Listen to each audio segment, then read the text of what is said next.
ইসলামে কি জীবন থেকে অব্যাহতি নেয়ার কোনো উপায় বা দোয়া আছে কিনা, যেন দুনিয়া এবং আখিরাতে কিছুই থাকবে না? এরকমটা কি সম্ভব? আমার কাজের কারণে পরকালের শাস্তি ছাড়া আর কিছুই দেখছি না। মানুষের তওবারও একটা লিমিট থাকে, আমার সেটাও নাই। এখন এত শাস্তি কিভাবে সহ্য করা সম্ভব? কারণ আমি আগুনের সংস্পর্শে কাজ করি, প্রতিনিয়ত এর উত্তাপ আমি অনুভব করি। যদি কোনো অঙ্গ পুড়ে মনে হয় হৃদয় পর্যন্ত জ্বালিয়ে দেয়। তদুপরি পরকালে অনেকগুলো স্টেপের আযাব। এখন আল্লাহ সুবহানাহু ওয়া তাআলা এরকম কোন অপশন রেখেছেন কিনা জানাবেন প্লিজ। পৃথিবীতে এমন অনেক দেশ আছে যেখানে ধর্ম পালন নিষিদ্ধ, সেখানে ইন্টারনেটও নেই। উদাহরণত উত্তর কোরিয়া। এখন প্রশ্ন হলো, সেখানে যাদের কাছে ইসলামের দাওয়াতই পৌঁছেনি তাদের অবস্থান কোথায় হবে পরকালে? কোন ব্যক্তি কোন সমাজের মানুষের কাছে যদি ইসলামের কোনো দাওয়াত না যায়, তাহলে কিয়ামতের ময়দানে তাদের কোনো হিসাব নাই, শুধু একটা হিসাব হবে। সেটা হলো তারা কোনো সৃষ্টিকর্তায় বিশ্বাস করছে কিনা, আল্লাহর একত্ববাদে বিশ্বাস করছে কিনা, এটুকু হিসাব নেওয়া হবে। বলে এইটুকু কেন হিসাব নেওয়া হবে? কারণ এইটুকু বোঝার জন্য কোনো দাওয়াতের প্রয়োজন নেই। মানুষের বিবেক যথেষ্ট। মানুষের বিবেক তার সৃষ্টিকর্তার খোঁজ করার জন্য যথেষ্ট। তার বিবেকই তাকে তাড়না দিবে যে আমাকে কে সৃষ্টি করলেন। এই পৃথিবী কি এমনি এমনি চলছে? এমনি এমনিতে একটা গাছের পাতাও নড়ে না, বাতাস আসে তাই পাতা নড়ে। বাতাস ছাড়া কি পাতা নড়ে? কেউ না নাড়ালে কি পাতা নড়ে? একটা পাতা যদি এমনি এমনি না নড়ে, তো পৃথিবীর এই মহাসৃষ্টির সবকিছু চলছে কোনো ক্রিয়েটর ছাড়া। ক্রিয়েশন হচ্ছে ক্রিয়েটর ছাড়া, এটা তো অযৌক্তিক। অতএব এই ক্রিয়েশনটাই ক্রিয়েটরের অস্তিত্ব, মহান সৃষ্টিকর্তার অস্তিত্বের জানান দেয়। এই কথা বোঝার জন্য, আল্লাহর অস্তিত্ব এবং একত্ববাদে বিশ্বাসী হওয়ার জন্য কোন নবী রাসূলের দাওয়াতের প্রয়োজন নাই। মানুষের কমন সেন্স যথেষ্ট। এতটুকু বিশ্বাস যদি ধারণ করে, বাস তারা আখিরাতে নাজাত পেয়ে যাবে, তাদের আর কিছু লাগবে না। আমরা জানি পানিতে ডুবে মারা গেলে শহীদি মর্যাদা পায়। সম্প্রতি এক কৃষক 500 টাকা বাজি ধরে 100 ডুব দিতে গিয়ে মারা যান। এ ধরনের মৃত্যু কি শহীদি মৃত্যু হিসেবে গণ্য হবে? মোটেই না ভাই, শহীদি মৃত্যু এত সহজ না।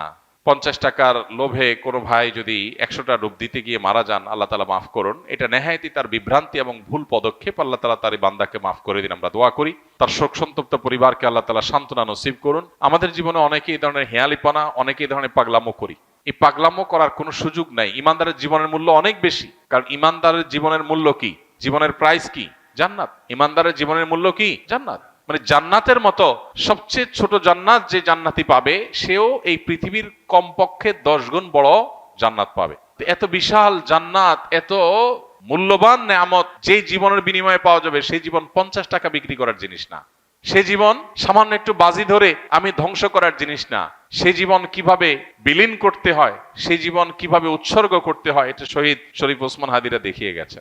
এটা আবু সাইদরা দেখিয়ে গেছেন কিভাবে সে জীবন উৎসর্গ করতে হয় মানুষের মুক্তির জন্য। এই যে অন্যায়, এই যে অনাচার সমাজে হচ্ছে, আমরা সেটা বাধা প্রদান করার জন্য যদি বের হই, আমি বলছি না আপনাকে মাস্তানি করতে, আপনি সমাজের মানুষকে অন্যায় থেকে বাধা দেওয়ার জন্য কাজ করেন। এরপরে যদি আপনার উপরে চাপ আসে, বাধা আসে, জুলুম আসে, সহ্য করেন। যদি জীবনও চলে যায়, সার্থক, শাহাদাতের মর্যাদা লাভ করবেন। অতএব এই ধরনের বাজি ধরতে গিয়ে মারা গেলে শাহাদাতের মর্যাদা এত সস্তা জিনিস না। হ্যাঁ, এটা ঠিক যে হাদিসে আছে পানিতে ডুবে মারা গেলে শাহাদাতের মর্যাদা পাওয়া যায়। সেটা কে? অ্যাক্সিডেন্টলি যদি কেউ পানিতে ডুবে মারা যায়, এটা তো অ্যাক্সিডেন্টলি মৃত্যু বলা যাবে না, বরং এটা নিজেকে বিপদের দিকে ঠেলে দেওয়া বলা যায়। আল্লাহ তাআলা বলেছেন, ওয়ালা তুলকু বিআইদিকুম ইলা তাহলুকা, তোমরা নিজেদেরকে ধ্বংসের দিকে ঠেলে দিও না। এটা ধ্বংসের দিকে ঠেলে দেওয়া। আপনার নিশ্চিত কষ্ট হবে, বিপদ হবে, জেনেও সে কাজটা করা আপনার জন্য জায়েজ নাই পার্থিব কারণে। হ্যাঁ, আল্লাহর সন্তুষ্টির জন্য, আল্লাহর রাহে, আল্লাহকে খুশি করবার জন্য যদি আপনার জীবন যৌবন সবকিছু দিয়ে দিতে হয়, এটা সার্থকতা।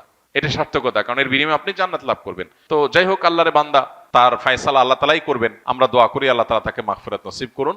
আমরা দোয়া করি আল্লাহ তাআলা তার শোক সন্তপ্ত পরিবারকে সান্ত্বনা নসিব করুন। তবে এই ধরনের কাজ কারো করা উচিত না। এবং যারা বাজি ধরেছে তার সাথে, তাদের ব্যাপারে পুলিশি তদন্ত হওয়া উচিত। যে একজন মানুষকে 50 টাকার বাজি ধরে, 50 টাকার লোভ দেখিয়ে বা যেভাবেই হোক এভাবে 100 ডুব দেওয়ার জন্য এরকম রিস্কি কাজের মধ্যে ঠেলে দেওয়া, এটা আদৌ তার এটার পেছনে কোনো দুর্বিসন্ধি আছে কিনা, বা এই ধরনের হেয়ালিপনা সেই বা কেন করলো, এটা জবাবদিহিতার আওতা আনা উচিত। মানুষের জীবন এত সস্তা না। অতএব আমরা কোনো অবস্থাতে এই ধরনের হেয়ালিপনায় যাব না।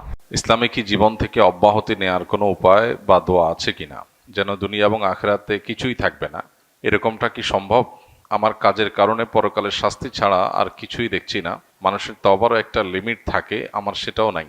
এখন এত শাস্তি কিভাবে সহ্য করা সম্ভব? কারণ আমি আগুনের সংস্পর্শে কাজ করি, প্রতিনিয়ত এর উত্তাপ আমি অনুভব করি। যদি কোনো অঙ্গ পুড়ে মনে হয় হৃদয় পর্যন্ত জ্বালিয়ে দেয়। তদুপরি পরকালে অনেকগুলো স্টেপের আযাব। এখন আল্লাহ সুবহানাহু ওয়া তাআলা এরকম কোন অপশন রেখেছেন কিনা জানাবেন প্লিজ। যে ভাই প্রশ্নটি লিখেছেন, তিনি হয়তো মনে করেছেন যে তার পাপাচার, তার নিজের প্রতি নিজের যে অবিচার, জুলুম, অন্যায়, আল্লাহর অবাধ্যতা, এটা এত বেশি হয়ে গেছে যে আখিরাতে বোধহয় আল্লাহ তাকে মাফ আর করবেন না বা মাফ করার কোনো অপশন নেই।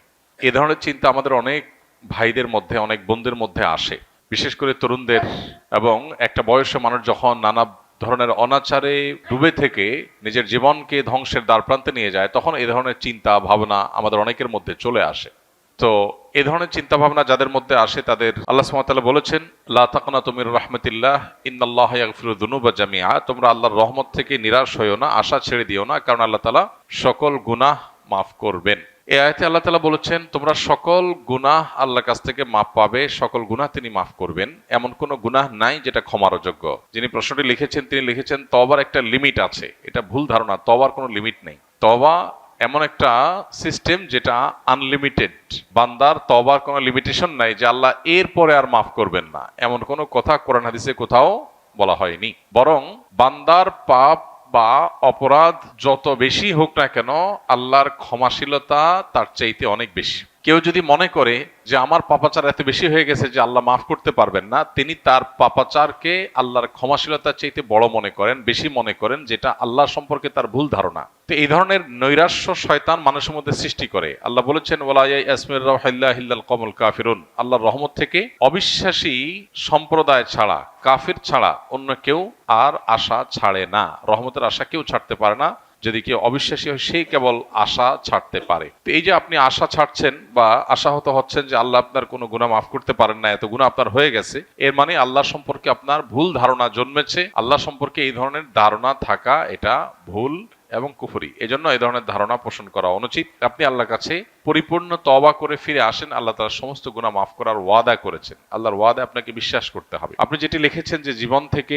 অব্যাহতি নেওয়ার কোনো উপায় আছে কিনা, যে আল্লাহর কাছে আমি বলবো আল্লাহ আমি জান্নাতও চাই না, জাহান্নামও চাই না, আমাকে হিসাবের বাইর করে দেন, খাতাতে নাম কেটে দেন, পুরস্কারও চাই না, তিরস্কারও চাই না, এরকম কোনো সিস্টেম নাই। আমাদেরকে অবশ্যই পুরস্কার অথবা তিরস্কার যে কোনো একটা গ্রহণ করতে হবে আমাদের কর্মপদ্ধতি অনুযায়ী। আল্লাহ বলেছেন মান আমিলা সলিহান ফালিনাফসি ওয়া মান আসআ ফাআলাইহা ওয়া মা রাব্বুকা বিযাল্লামিন লিল আবিদ। যে ব্যক্তি ভালো কাজ করে, ভালো কিছু করে, সেটা তার জন্য করে, আবার সে কেউ যদি খারাপ কিছু করে সেটাও তার নিজের জন্য করে বা তার উপরে সেটা বর্তায়। আল্লাহ কারোর প্রতি জুলুম করেন না, যা মানুষ পায় সেটা তার কর্মের ফল। তো নৈরাশ্য বা আশাহত হওয়া এটা শয়তান মানুষের মধ্যে সৃষ্টি করে। আমাদের শয়তানের বিরুদ্ধে সংগ্রাম করতে হবে, নিরাশ হওয়া চলবে না।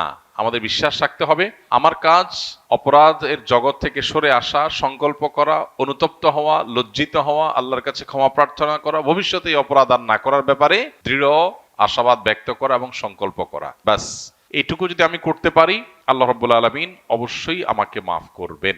আমরা অনেকে মনে করি যে শিরকের অপরাধ আল্লাহ মাফ করবেন না। এটাও এইভাবে ধারণা করাটা পুরোপুরি সঠিক না। বরং শিরক করে যদি কেউ তওবা ছাড়া মারা যায়, সেটা আল্লাহ তাআলা মাফ করবেন না। শিরক করার পরও যদি কেউ তওবা করে, সেটাও আল্লাহ তাআলা মাফ করবেন। শিরকের চাইতে বড় অপরাধ পৃথিবীতে নেই। সেই শিরকের অপরাধ করার পরও, এবং শিরক একবার দুইবার না, বছরকে বছর, জীবনে হাজার হাজার লাখো লাখো অগণিত বার শিরক করেছে কেউ, কিন্তু তওবা যদি একবার করে সবগুলো মাফ হয়ে যাবে। আল্লাহ রাব্বুল আলামিন এত বেশি ক্ষমাশীল। শয়তানের কাজ হলো আমাদেরকে জাহান্নামে নেওয়া। শয়তানের সবচাইতে সংক্ষেপে জাহান্নামে নেওয়ার সিলেবাস হলো মানুষকে নিরাশ করে দেওয়া। মানুষ যখন আশা ছেড়ে দিবে যে ঠিক আছে আল্লাহ যখন মাফই করবে না, তাহলে আর আমার আর তওবা করে লাভ কি, ঠিক আছে আমি যা ইচ্ছা তা করি, তখন সে তওবার রাস্তা থেকে সরে যায়। এজন্য শয়তান আমাদেরকে নিরাশ করে, আর শয়তানের বিরুদ্ধে এই সংগ্রামে জয়ী হওয়ার চেষ্টা আমাদের করতে হবে। আল্লাহ আমাদেরকে তৌফিক দান করুন।